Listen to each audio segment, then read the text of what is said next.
কেউ বিশৃঙ্খল হবেন না।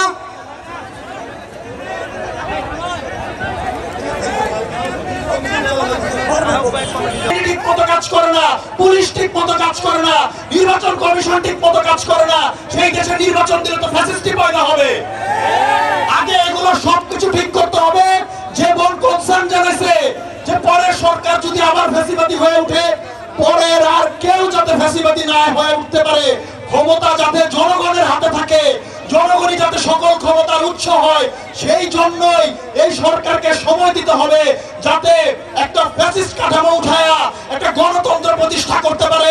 তারপরে অবশ্যই অবশ্যই কোন রাজনৈতিক দলের হাতে ক্ষমতা ছাড়তে হবে, নির্বাচনের মাধ্যমে ক্ষমতা ছাড়তে হবে। এই অঞ্চলের মাদ্রাসা, হেফাজত, সাধারণ শিক্ষার্থী, প্রাইভেট বিশ্ববিদ্যালয়, পাবলিক বিশ্ববিদ্যালয় সকলেই দীর্ঘ 15 বছর ভোটাধিকারের আন্দোলন করেছে। আমরা ভোটাধিকার চাই, কিন্তু ভোট দিয়ে আবার কোন ফ্যাসিস্টকে আনতে চাই না। ভোট দিয়ে যাতে আমরা ডেমোক্রেটিক কোন সরকারকে আনতে পারি, তার জন্য আমরা এই সরকারকে সময় দিব। এবং আরেকটা কথা বলে শেষ করব, বৈষম্য বিরোধী ছাত্র আন্দোলন কিন্তু কোন সরকারি দল না। এই সরকারও যদি কোনো টাল বাহানা করে, আওয়ামী লীগদের কোন ধরনের পুনর্বাসন করে, ফ্যাসিস্টের হাত যারা শক্ত করছে তাদেরকে যদি এই সরকারে আবার স্থান দেয়, বৈষম্য বিরোধী ছাত্র আন্দোলন এই সরকারের বিরুদ্ধে কথা বলবে। সকল ধরনের বৈষম্যের বিরুদ্ধে, সকল ধরনের অন্যায়ের বিরুদ্ধে কথা বলবে। আমরা প্রত্যেকটা রাজনৈতিক দলকে বলতে চাই, এই গভর্নমেন্ট আপনারও গভর্নমেন্ট, এই গভর্নমেন্ট আমারও গভর্নমেন্ট, সকলে মিলে এই গভর্নমেন্টকে পর্যাপ্ত সময় দেন, দেশকে গঠন করুন, ফ্যাসিবাদকে মুক্ত করুন, গণতান্ত্রিক বৈষম্যহীন বাংলাদেশ গড়ে তুলুন। জামালপুরবাসীকে ধন্যবাদ। আসসালামু আলাইকুম। আমরা আমাদের অনুষ্ঠানের শেষ পর্যায়ে চলে এসেছি। ধন্যবাদ জানাচ্ছি তৌহিদ মোহাম্মদ সিয়ামকে। আমরা জানি জনগণই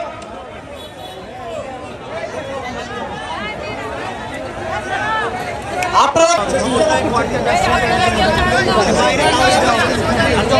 এই মুহূর্তে আপনাদের সামনে সমাপনী বক্তব্য নিয়ে আসবেন আপনাদের জামালপুরের এই কৃতি সন্তান, যিনি গণঅভ্যুত্থানে গুরুত্বপূর্ণ ভূমিকা রেখেছেন এবং গণঅভ্যুত্থানের বুদ্ধিবৃত্তিক জায়গায় এবং আজকে যে স্লোগানগুলো লেখায় গুরুত্বপূর্ণ ভূমিকা যিনি পালন করেছেন।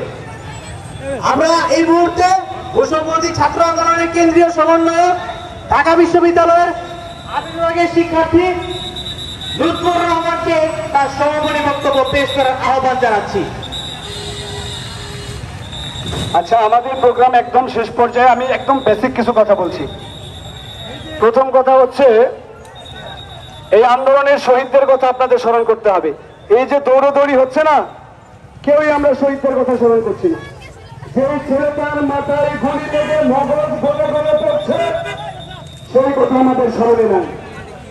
6 বছরের শিশু জানালার গ্রিল বেজ করে তার মাথার মগজ ছিটকে দেওয়া পড়েছে, সেইটা আমরা দেখি নাই। আমাদের ভাগ্যই সেইটা নাই।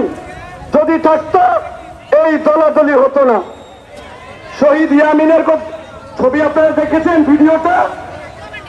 সে যখন মৃত্যু যন্ত্রণায় ভুগছিল, তখন সাজোয়া জান থেকে একজন খুনি পুলিশ তাকে ফেলে দিয়েছিল।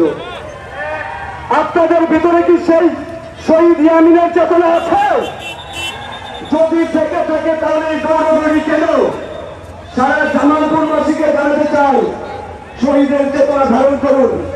শহীদ শব্দের বাবার কথা শুনেছেন। আজকে এসপি অফিসে তাদের সঙ্গে 1 ঘন্টা বসেছি। 1 ঘন্টা ধরে তার মা কেঁদেছেন। এটা একদিনের কান্না নয়। তাদের বুকে যেই কষ্টের পাহাড় আছে, সেই কষ্ট আপনারা জানেন না। এই জন্য আপনারা গ্রুপিং করছেন। যে ছেলেটার মাথাকে পিষ্ট করে দিয়েছে গাড়ির চাকা, তার মায়ের কষ্ট আপনাকে বুঝতে হবে। আমি বলতে চাই ভাই, এখন সময় ঐক্যবদ্ধতার, এখন সময় ঐক্য থাকার, আলাদা থাকার সময় নয়। যখন আপনি আলাদা, তখন দুষ্কৃতিকারীরা, ফ্যাসিবাদের দালালেরা আপনাকে ছিঁড়ে ছিঁড়ে খাবে। তাদের হাতে এখনো বাংলাদেশের সবচেয়ে বেশি অর্থ রয়েছে। তারা প্রত্যেকটা খেয়ে ফেলেছে, প্রত্যেকটা প্রতিষ্ঠান ধ্বংস করেছে। সেই টাকা এখনো তাদের কাছে আছে। আপনার আমাকে মারতে সেই টাকাটা তারা জমা করে রেখেছে।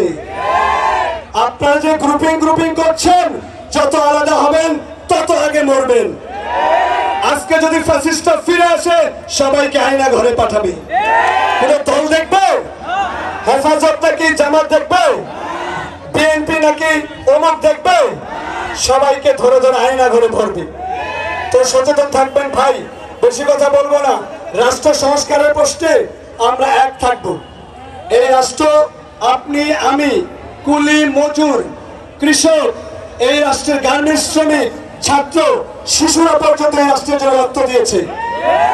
এই রাষ্ট্রের স্বাধীনতা অক্ষুণ্ণ রাখতে আপনাদের এক থাকতে হবে। এখন সময় দৌড়াদৌড়ি নয়। অভ্যুত্থানের মাত্র 1 মাস চলছে। আমরা বারবার বলছি এই অভ্যুত্থান চলমান আছে, চলমান থাকবে। যতদিন পর্যন্ত বাংলাদেশে সুষ্ঠু রাষ্ট্রীয় কাঠামো তৈরি না হবে, ততদিন পর্যন্ত আমাদের অভ্যুত্থান চলমান। আপনারা ভুলে যাবেন না, অজস্র শহীদের দায় আমাদের কাঁধে। আমরা এখানে এসেছি কোন রাজনীতিকে বস্তা পচা রাজনীতি নিয়ে না, রাজনৈতিক বন্দোবস্ত করতে এসেছি। এখানে প্রত্যেকে রাজনীতি সচেতন না হলে বাংলাদেশ স্বাধীন হতো না। এদেশের স্বাধীনতা আপনারা স্বাধীনতা এনেছেন। স্বাধীনতা অর্জনের চেয়ে স্বাধীনতা রক্ষা করাটা বেশি কঠিন। আমরা সেই কঠিনতম সময় পার করছি। তাই সন্ধ্যা হয়ে যাচ্ছে। পুরো জামালপুরবাসীকে কৃতজ্ঞতা জানাচ্ছি।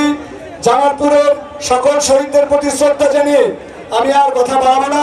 সকলেই ভালো থাকুন, সকলেই সুস্থ থাকুন, সকলেই নিজ নিজ ঘরে নিরাপদে পৌঁছান।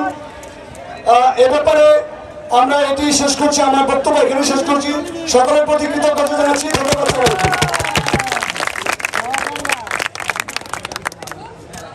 আচ্ছা, এটা আমরা